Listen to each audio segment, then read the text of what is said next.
Assalamualaikum warahmatullahi wabarakatuh. Perkenalkan, saya Fajar Gunawan dengan NPM 125251011 dari Prodi Akuntansi semester 1 Universitas Latansa Masiro. Di sini saya akan menjelaskan dan membedah secara rinci chart of accounts atau bagan akun perusahaan dari PT Kebayoran Niaga Utama, mulai dari golongan utama hingga ke akun detail, beserta deskripsi dan alasan penetapan setiap akunnya.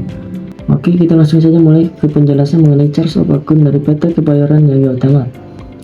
Yang pertama yaitu aset yang merupakan golongan utama. Aset adalah kekayaan dan sumber daya yang dimiliki perusahaan yang diharapkan memberi manfaat di masa depan. Alasannya yaitu sebagai modal dasar dan fondasi untuk mengukur seluruh kemampuan finansial perusahaan. Yang kedua, golongan sekunder atau aset lancar adalah aset yang dapat digunakan atau dicairkan menjadi kas dalam waktu 12 bulan atau jangka pendek. Alasannya yaitu untuk mengukur kemampuan perusahaan membayar tagihan dalam waktu dekat, likuiditas. Yang ketiga yaitu ada header kas dan setara kas, merupakan dana siap pakai perusahaan termasuk uang tunai dan saldo rekening bank yang sangat liquid. Alasannya yaitu harus diletakkan paling atas karena merupakan aset yang paling cair. Yang selanjutnya yaitu ada akun detail atau kas kecil,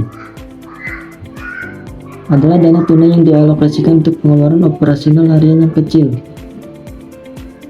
Alasannya yaitu untuk mempermudah dan mempercepat transaksi rutin tanpa harus menarik dana besar dari bank. Selanjutnya yaitu ada Bank BNI, adalah rekening bank utama untuk transaksi operasional dan penerimaan dari pelanggan. Alasannya untuk memonitor cash flow harian dan aktivitas operasional. Selanjutnya yaitu ada Bank Mandiri, adalah rekening bank yang digunakan untuk alokasi dana non-operasional atau dana cadangan. Alasannya untuk tujuan kontrol internal memisahkan dana harian dari dana strategis. Selanjutnya yaitu ada piutang usaha, adalah hak klaim uang perusahaan kepada pelanggan atas penjualan kredit.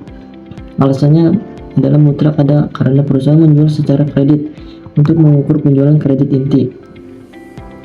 Selanjutnya yaitu ada piutang usaha pihak berelasi, adalah tagihan kepada pelanggan yang memiliki hubungan afiliasi atau istimewa dengan perusahaan. Alasannya wajib dipisahkan sesuai PSAK untuk transparansi risiko afiliasi. Selanjutnya piutang usaha pihak ketiga, adalah tagihan dari pelanggan umum dan afiliasi. Alasannya penting untuk mengukur penjualan kredit inti dan kinerja penjualan reguler. Selanjutnya piutang lain-lain, adalah klaim aset yang bersifat non-operasional dan bukan dari penjualan barang inti. Alasannya untuk memisahkan piutang non-operasional dari pendapatan utama. Selanjutnya piutang karyawan, adalah pinjaman atau tagihan yang diberikan kepada karyawan perusahaan. Alasannya wajib ada untuk tujuan kontrol internal dan memastikan pinjaman karyawan tercatat terpisah dari aktivitas penjualan. Selanjutnya uang muka pembelian, adalah dana yang dibayarkan ke supplier sebelum barang dikirim, belum menjadi persediaan. Alasannya adalah aset untuk mengontrol pesanan pembelian yang belum dikirim. Selanjutnya yaitu persediaan barang dagangan, adalah nilai semua stok barang yang dimiliki dan siap dijual perusahaan. Alasannya mutlak harus ada karena merupakan komponen utama untuk menghitung harga pokok penjualan.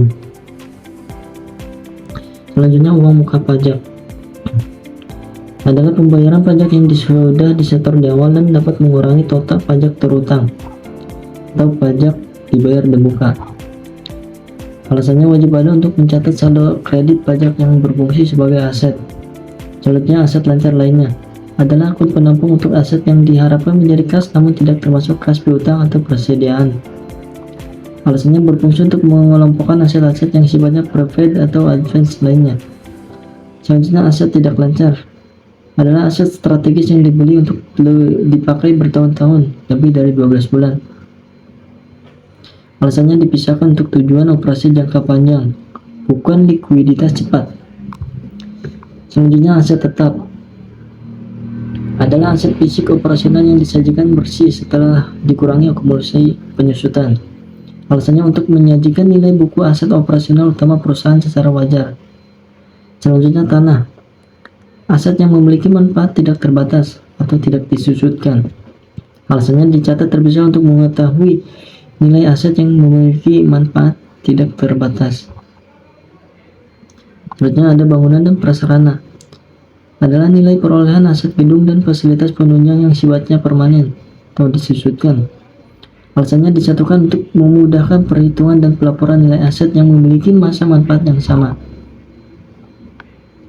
Selanjutnya yaitu akumulasi penyusutan bangunan dan prasarana. Adalah akun kontra yang menampung total penyusutan aset bangunan dan prasarana dari waktu ke waktu. Alasannya wajib ada untuk menyajikan nilai buku bersih aset yang akurat. Selanjutnya yaitu ada aset hak guna. Adalah aset yang muncul dari kontrak sewa jangka panjang sesuai PSAK 73. Alasannya wajib ada karena merupakan pengakuan aset yang dikapitalisasi sesuai PSAK 73. Selanjutnya aset pajak tangguhan. Adalah klaim pajak di masa depan yang akan mengurangi beban pajak perusahaan.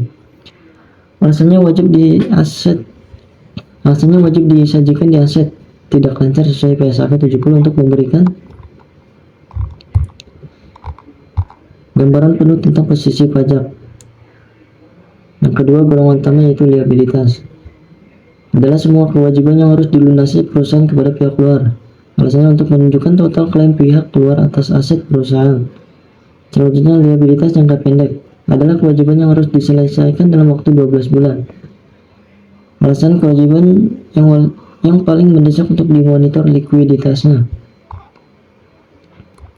Selanjutnya yaitu ada utang usaha. Adalah kewajiban yang timbul dari pembelian barang dagangan secara kredit dari supplier. Alasannya mutlak ada karena perusahaan membeli secara kredit untuk mengukur kewajiban inti. Selanjutnya utang usaha pihak berelasi. Adalah kewajiban kepada supplier yang memiliki hubungan afiliasi atau istimewa. Alasannya wajib dipisahkan sesuai PSAK untuk transparansi risiko afiliasi. Selanjutnya yaitu ada utang usaha pihak ketiga. Adalah kewajiban kepada supplier umum non-afiliasi. Alasannya penting untuk mengukur kewajiban operasional inti. Selanjutnya yaitu ada utang pajak. Kewajiban perusahaan untuk menyetor pajak yang telah dipotong atau dipungut. Alasannya adalah mutlak ada untuk mencatat semua kewajiban pajak yang jatuh tempo dalam periode kurang dari 1 tahun. Selanjutnya yaitu ada uang muka penjualan. Adalah uang yang diterima duluan, namun perusahaan masih punya kewajiban untuk mengirim barang atau jasa. Alasannya wajib ada untuk mencatat kewajiban bukan pendapatan. Selanjutnya yaitu ada liabilitas sewa jangka pendek. Adalah bagian dari kewajiban sewa PSAK 73 yang harus dibayar dalam waktu 1 tahun. Alasannya wajib ada untuk memisahkan porsi liabilitas sewa yang jatuh tempo saat ini dari yang jangka panjang. Selanjutnya yaitu ada liabilitas sewa beli jangka pendek. Adalah bagian dari kewajiban sewa beli pendanaan aset yang harus dibayar dalam waktu 1 tahun. Alasannya wajib ada untuk memisahkan porsi liabilitas sewa beli yang jatuh tempo saat ini dari yang jangka panjang. Selanjutnya yaitu ada utang lain-lain. Adalah utang untuk menampung kewajiban insidental non-operasional dan accruals atau biaya yang masih harus dibayar. Alasannya untuk memisahkan utang non-operasional dari utang dagang inti. Selanjutnya yaitu ada biaya yang masih dibayar pihak berelasi. Adalah kewajiban akrual kepada pihak istimewa. Alasannya wajib dipisah untuk transparansi risiko akrual kepada pihak istimewa. Selanjutnya yaitu ada biaya yang masih dibayar pihak ketiga. Adalah kewajiban akrual kepada pihak-pihak umum dan berelasi. Alasannya wajib dipisah untuk transparansi risiko dan membedakan kewajiban pihak istimewa dari pihak luar. Selanjutnya yaitu ada liabilitas jangka panjang. Adalah kewajiban yang jatuh tempo dan harus dilunasi dalam periode lebih dari 12 bulan. Alasannya untuk mengukur risiko utang jangka panjang dan kewajiban non-operasional. Selanjutnya yaitu ada liabilitas sewa jangka panjang. Adalah bagian kewajiban sewa yang jatuh tempo lebih dari 1 tahun, yaitu sesuai PSAK 73. Alasannya wajib ada untuk mengukur dampak pendanaan dari aset hak guna jangka panjang. Selanjutnya yaitu ada liabilitas sewa beli jangka panjang. Adalah kewajiban yang timbul dari pembelian aset melalui sewa beli atau pendanaan jangka panjang. Alasannya diperlukan untuk mencatat kewajiban non-bank untuk perolehan aset tetap. Selanjutnya liabilitas imbalan pasca kerja. Adalah kewajiban perusahaan untuk membayar manfaat atau pesangon kepada karyawan setelah mereka pensiun. Alasannya wajib dicatat sesuai PSAK 24 untuk mencerminkan kewajiban jangka panjang perusahaan kepada karyawannya. Selanjutnya itu ada golongan utama ekuitas. Adalah hak residual pemilik atas aset bersih perusahaan. Alasannya cerminan nilai kepemilikan. Selanjutnya ada modal saham. Adalah nilai nominal saham yang ditempatkan dan disetor penuh oleh pemilik atau pemegang saham perusahaan. Alasannya merupakan akun utama dan wajib ada yang mewakili modal dasar pendirian perusahaan. Selanjutnya modal saham disetor adalah jumlah nilai nominal saham yang sudah benar-benar disetorkan secara tunai atau dalam bentuk lain oleh pemegang saham. Alasannya wajib dirinci untuk mencerminkan modal yang benar-benar diterima perusahaan. Selanjutnya tambahan modal disetor adalah selisih lebih agio atau kurang disagio antara harga jual saham dengan nilai nominal saham. Alasannya wajib ada untuk mencatat laba atau rugi yang timbul dari transaksi penerbitan saham di atas atau di bawah nilai nominal. Selanjutnya yaitu ada saldo laba adalah akumulasi laba bersih perusahaan dikurangi dividen yang telah dibayarkan sejak awal beroperasi. Alasannya wajib ada untuk menunjukkan laba yang diinvestasikan kembali dalam bisnis. Selanjutnya saldo laba tahun lalu adalah saldo laba bersih yang ditahan dari periode akuntansi sebelumnya. Alasannya digunakan sebagai titik awal perhitungan laba ditahan periode berjalan. Selanjutnya yaitu laba rugi tahun berjalan adalah akun penampung hasil akhir kinerja perusahaan dalam satu periode. Alasannya wajib ada sebagai jembatan untuk menutup kinerja laba rugi ke neraca. Yang selanjutnya yaitu golongan utama pendapatan adalah arus kas masuk dari aktivitas penjualan normal. Alasannya untuk menunjukkan hasil kegiatan inti perusahaan. Yang selanjutnya yaitu penjualan adalah nilai total pendapatan kotor dari penjualan barang dagangan sebelum dikurangi retur. Alasannya merupakan header wajib untuk menampung seluruh pendapatan inti perusahaan. Selanjutnya yaitu ada penjualan barang dagangan adalah pendapatan utama yang dihasilkan dari aktivitas inti menjual barang dagangan. Alasannya harus dirinci untuk memisahkan pendapatan inti dari pendapatan lainnya. Selanjutnya yaitu retur penjualan adalah pengurangan pendapatan kotor akibat pembelian barang dari pelanggan. Alasannya yaitu akun kontra yang harus ada untuk menyajikan angka bersih yang jujur. Selanjutnya yaitu akun golongan utama beban pokok penjualan adalah biaya langsung yang dikeluarkan untuk memperoleh atau memproduksi barang yang dijual perusahaan. Alasannya mutlak harus ada untuk menghitung laba kotor dan merupakan kategori biaya paling krusial bagi perusahaan dagang. Selanjutnya yaitu harga pokok penjualan atau HPP adalah nilai biaya perolehan barang dagang yang telah berhasil dijual dalam periode berjalan. Alasannya yaitu akun utama yang mencerminkan biaya langsung dari pendapatan penjualan. Dan selanjutnya yaitu golongan utama beban operasional adalah biaya yang dikeluarkan untuk menjalankan dan mengelola bisnis sehari-hari. Alasannya diperlukan untuk mendapatkan laba usaha. Selanjutnya beban penjualan adalah biaya yang timbul langsung dari kegiatan pemasaran dan penjualan barang. Alasannya wajib dipisahkan dari beban umum administrasi untuk analisis profitabilitas. Selanjutnya yaitu beban umum dan administrasi adalah biaya yang timbul dari kegiatan kantor dan administrasi umum. Alasannya wajib dipisahkan dari beban penjualan untuk analisis efisiensi. Selanjutnya yaitu ada beban gaji dan kesejahteraan karyawan adalah biaya untuk gaji, tunjangan iuran BPJS dan kesejahteraan karyawan kantor atau administrasi. Alasannya diperlukan untuk merinci beban SDM back office. Selanjutnya yaitu ada beban listrik, air, dan telepon adalah biaya utilitas bulanan yang digunakan oleh kantor pusat. Alasannya diperlukan untuk kontrol biaya operasi utilitas.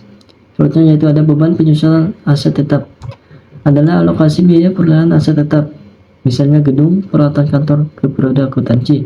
Alasannya wajib ada sesuai prinsip akrual untuk menandingkan biaya dengan manfaat aset yang digunakan. Selanjutnya yaitu golongan utama beban pajak penghasilan adalah semua biaya yang berkaitan dengan pajak penghasilan badan. Alasannya wajib dipisahkan karena perhitungannya berbasis pada laba sebelum pajak.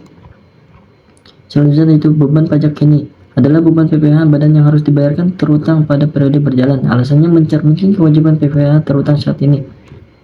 Yang terakhir yaitu beban pajak tangguhan adalah dampak pajak dari perbedaan sementara antara akuntansi komersial dan fiskal. Alasannya mencerminkan dampak pajak di masa depan. Nah, itu saja yang bisa saya sampaikan mengenai charge of akun dari PT Kebayoran Niaga Utama. Kalau ada salah-salah kata maupun salah-salah dalam menyampaikan materi, saya memohon maaf. Terima kasih. Wassalamualaikum warahmatullahi wabarakatuh.